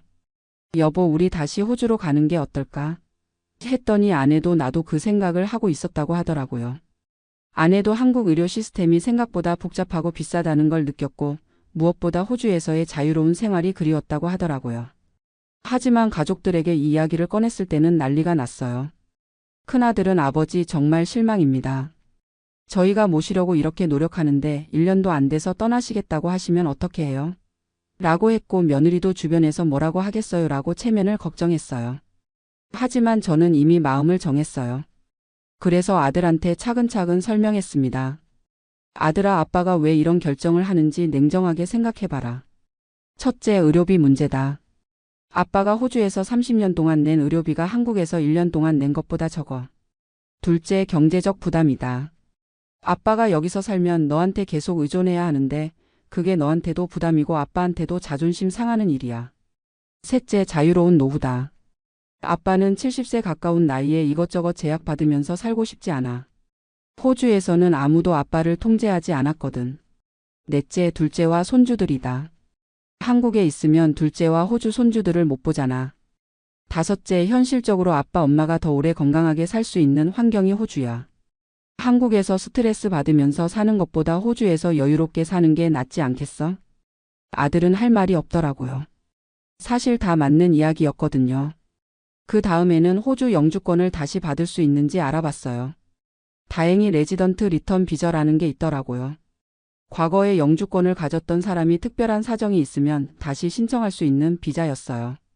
저희 경우에는 둘째 딸이 호주 시민권자고 호주에 부동산도 있었고 30년 동안 살았던 기록이 있어서 충분히 가능성이 있다고 이민 변호사가 말해줬어요. 이민 변호사를 통해서 정확한 계획을 세웠어요. 의료비 비교 자료, 생활비 비교 자료, 가족 상황 등을 정리해서 RRV 신청서에 첨부했습니다. 그리고 다시 가족을 설득했어요. 이번에는 구체적인 숫자와 계획을 가지고 말이에요. 아들아, 아빠가 감정적으로 결정하는 게 아니야. 현실적으로 계산해 봤어. 한국에서 1년 동안 든 비용이 호주에서 5년 동안 들 비용보다 많아. 그리고 아빠가 여기 있으면 너한테 매달 최소 100만 원은 부담을 줘야 해. 그런데 호주에서는 연금과 슈퍼만으로도 충분해. 의료비도 마찬가지야. 어머니 당뇨 치료비만 한 달에 30만 원인데 호주에서는 거의 공짜거든. 1년이면 360만 원 차이야. 그리고 가장 중요한 건 정신 건강이야. 아빠가 여기서 스트레스 받으면서 사는 것보다 호주에서 자유롭게 사는 게 더 오래 살 수 있는 방법이야. 아빠가 건강해야 너희도 걱정 안 하잖아. 숫자로 보여주니까 아들도 이해하더라고요. 아내는 처음부터 저를 지지해줬어요. 사실 아내가 더 한국 생활에 적응하기 어려워했거든요. 호주에서 30년 동안 살면서 이미 호주 사람이 다 된 상태였는데 갑자기 한국 생활을 하려니까 정말 힘들었던 거예요. 둘째 딸은 당연히 저희 편이었어요. 아빠 빨리 오세요. 여기서 기다리고 있을게요 라고 하면서 호주에서 집도 알아봐주고 RRV 신청에 필요한 서류도 준비해줬어요. 결국 큰아들도 마지못해 이해한다고 했어요. 아버지가 행복하신 게 제일 중요하니까 건강하게 사시다가 가끔 한국에 놀러 오세요 라고 하더라고요. 2024년 8월 RRV 비자가 승인됐어요. 1년짜리였지만 일단 호주에 들어갈 수 있게 된 거였어요. 호주에 들어가서 다시 2년 거주 조건을 충족하면 5년짜리 연장도 가능하다고 했고요. 한국에서의 마지막 한 달은 정말 바빴어요. 그동안 쌓인 물건들 정리하고 은행 계좌 정리하고 건강보험 해지하고 여러 가지 행정 절차를 밟아야 했어요. 큰아들은 끝까지 서운해했지만 그래도 공항까지 배웅을 나왔어요. 아버지 자주 연락드릴게요. 1년에 한 번은 꼭 한국에 오세요라고 하면서 말이에요. 2024년 10월 1년 반 만에 다시 호주 땅을 밟았습니다. 시드니 공항에 내리는 순간 정말 후련했어요. 아, 집에 왔구나 하는 느낌이었거든요. 둘째 딸 가족이 마중 나와서 아빠 엄마 진짜 오셨네요. 라고 하면서 울었어요. 손주들도 할아버지 할머니. 라고 하면서 달려와서 안기더라고요. 지금은 둘째 딸 집 근처에 작은 유닛을 렌트해서 살고 있어요. 메디케어 카드도 다시 받았고 연금도 다시 나오기 시작했어요. 아내의 당뇨 치료도 거의 무료로 받고 있고요. 무엇보다 자유로워요. 하고 싶은 것 하고 가고 싶은 곳 가고 먹고 싶은 것 먹고 누구한테 눈치 보지 않고 살 수 있어요. 둘째 딸이 아빠 진짜 현명한 선택하신 것 같아요. 한국에 계실 때보다 훨씬 건강해 보이세요 라고 하더라고요. 그리고 경제적으로도 여유가 생겼어요. 호주 연금과 슈퍼만으로도 충분히 살 수 있고 의료비 걱정도 없고 아들한테 부담도 주지 않고요. 한국에 있는 큰아들과도 관계가 더 좋아졌어요. 거리가 있으니까 오히려 서로 그리워하게 되고 영상통화할 때도 더 다정해졌어요. 내년에는 큰아들 가족이 호주에 놀러 올 계획이에요. 지금 이 이야기를 들으시는 분들 중에서도 비슷한 고민을 하시는 분들이 있을 거예요. 특히 해외에서 오래 살다가 한국으로 돌아올까 망설이시는 분들 말이에요. 제가 드리고 싶은 조언은 이거예요. 감정적으로 결정하지 마시고 현실적으로 따져보세요. 첫째, 경제적 계산을 정확히 해보세요. 의료비, 생활비, 세금 모든 것을 따져보고 어디서 사는 게 더 경제적인지 계산해보세요. 둘째, 자신의 건강과 행복을 우선 생각하세요. 나이 들어서까지 스트레스 받으면서 살 필요 없어요. 자유롭고 편안하게 살 수 있는 곳이 최고예요. 셋째, 가족의 미래도 생각해 보세요. 자녀들한테 부담 주면서 사는 것보다 독립적으로 살면서 가끔 만나는 게 서로에게 더 좋을 수 있어요. 넷째, 의료 시스템을 꼼꼼히 비교해 보세요. 나이 들수록 의료비가 제일 중요한데 어느 나라 시스템이 더 유리한지 정확히 알아보세요. 다섯째, 혹시 실수했다고 생각되면 다시 되돌릴 용기도 필요해요. 한번 결정했다고 무조건 고집 부리지 말고 잘못된 결정이면 바꿀 수 있어야 해요. 저는 다행히 1년 만에 잘못을 깨닫고 다시 돌아올 수 있었어요. 만약 고집 부렸다면 지금도 한국에서 스트레스 받으면서 살고 있었을 거예요. 물론 모든 분이 저와 같은 선택을 해야 한다는 건 아니에요. 한국에서 잘 적응하고 행복하게 사시는 분들도 많거든요. 중요한 건 자신의 상황에 맞는 현명한 선택을 하는 거예요. 저는 지금 호주에서 정말 만족스러운 노후를 보내고 있어요. 매주 둘째 딸 가족과 바비큐 파티도 하고 손주들과 공원에서 놀기도 하고 아내와 함께 해변 산책도 즐기고 있어요. 건강도 한국에 있을 때보다 훨씬 좋아졌어요. 스트레스가 없으니까 혈압도 안정되고 아내 당뇨도 잘 관리되고 있어요. 호주 가정이가 모든 걸 체계적으로 관리해 주니까 정말 편해요. 경제적으로도 여유가 생겨서 가끔 한국 큰아들한테 용돈도 보내줄 수 있게 됐어요. 한국에 있을 때는 받기만 했는데 이제는 줄 수 있게 된 거죠. 이게 부모로서 자존심이 서는 일이에요. 내년에는 둘째 딸이 휴가를 내서 유럽 여행을 함께 가자고 제안했어요. 호주 여권으로는 유럽 여행이 훨씬 쉽거든요. 이런 것도 호주에 있기 때문에 가능한 일이에요. 그리고 무엇보다 마음이 편해요. 아무한테도 눈치 보지 않고 하고 싶은 대로 살 수 있으니까 정말 자유로워요. 이게 진짜 노후 생활이구나 싶어요. 물론 한국도 그리워요. 한국 음식도 먹고 싶고 큰아들도 보고 싶고 옛 친구들도 만나고 싶어요. 그래서 1년에 한 번 정도는 한국에 놀러 갈 계획이에요. 이제는 관광객으로 가는 거니까 부담 없이 즐겁게 다녀올 수 있을 것 같아요. RRV 비자도 내년에 다시 갱신해야 하는데 이민 변호사가 이번에는 5년짜리로 받을 수 있을 거라고 했어요. 2년 거주 조건을 충족할 예정이거든요. 혹시나 해서 말씀드리는데 영주권 포기했다고 해서 절대 다시 못 오는 게 아니에요. RRV라는 제도가 있으니까 조건만 맞으면 얼마든지 다시 올 수 있어요. 특히 가족이 호주에 있거나 호주에 자산이 있거나 오래 거주했던 기록이 있으면 가능성이 높아요. 다만 시민권은 한번 포기하면 다시 받기가 어려우니까 그 부분은 신중하게 생각해 보세요. 저도 시민권 포기한 건 좀 아쉽긴 해요. 하지만 영주권만으로도 충분히 살 수 있으니까 큰 문제는 없어요. 마지막으로 한 가지 더 말씀드리고 싶은 건 나이 들어서도 새로운 결정을 할 수 있다는 거예요. 68세에 이런 큰 결정을 내린다고 주변에서 많이 말렸지만 결과적으로는 잘한 선택이었어요. 나이가 많다고 해서 현상 유지만 하고 살 필요는 없어요. 잘못된 선택이라고 생각되면 언제든 바꿀 수 있어야 해요.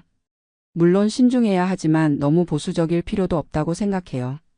저희 같은 경우는 1년이라는 시간이 있었기 때문에 정확한 비교가 가능했어요. 만약 한국에 가보지 않았다면 계속 그때 한국에 갔으면 어땠을까 하고 후회했을 거예요. 가봤기 때문에 확실하게 알 수 있었던 거죠. 지금 비슷한 고민을 하고 계신 분들께서는 충분히 알아보시고 가족과도 충분히 상의하셔서 현명한 결정을 내리시길 바라요. 그리고 혹시 결정을 바꾸게 되더라도 부끄러워하지 마세요. 자신의 행복과 건강이 제일 중요한 거니까요. 저는 이제 정말 만족스러운 노후를 보내고 있어요. 아침에 일어나서 커피 한 잔 마시고 신문 읽고 아내와 함께 산책하고 손주들과 놀고 둘째 딸과 대화하고 이런 평범한 일상이 얼마나 소중한지 새삼 느끼고 있어요. 한국에서의 1년도 나쁘지 않은 경험이었어요. 큰아들의 효심도 느낄 수 있었고 한국의 변화된 모습도 볼 수 있었거든요. 다만 제가 살기에는 호주가 더 맞았다는 걸 확인한 거죠. 앞으로도 한국과 호주 두 나라 모두와 좋은 관계를 유지하면서 살아갈 계획이에요. 큰아들과도 자주 연락하고 호주 손주들과도 많은 시간을 보내고 두 나라의 장점을 모두 누리면서 살고 싶어요. 여러분도 자신에게 맞는 최선의 선택을 하시길 바라고 그 선택에 대해 자신감을 가지고 살아가시길 바랍니다. 나이는 숫자에 불과해요. 언제든 새로운 도전을 할 수 있고 더 나은 삶을 추구할 수 있어요. 저의 이야기가 비슷한 고민을 하고 계신 분들께 조금이라도 도움이 되었으면 좋겠어요. 현명한 선택은 감정이 아닌 이성으로 하는 거라는 걸 꼭 기억하세요. 감사합니다.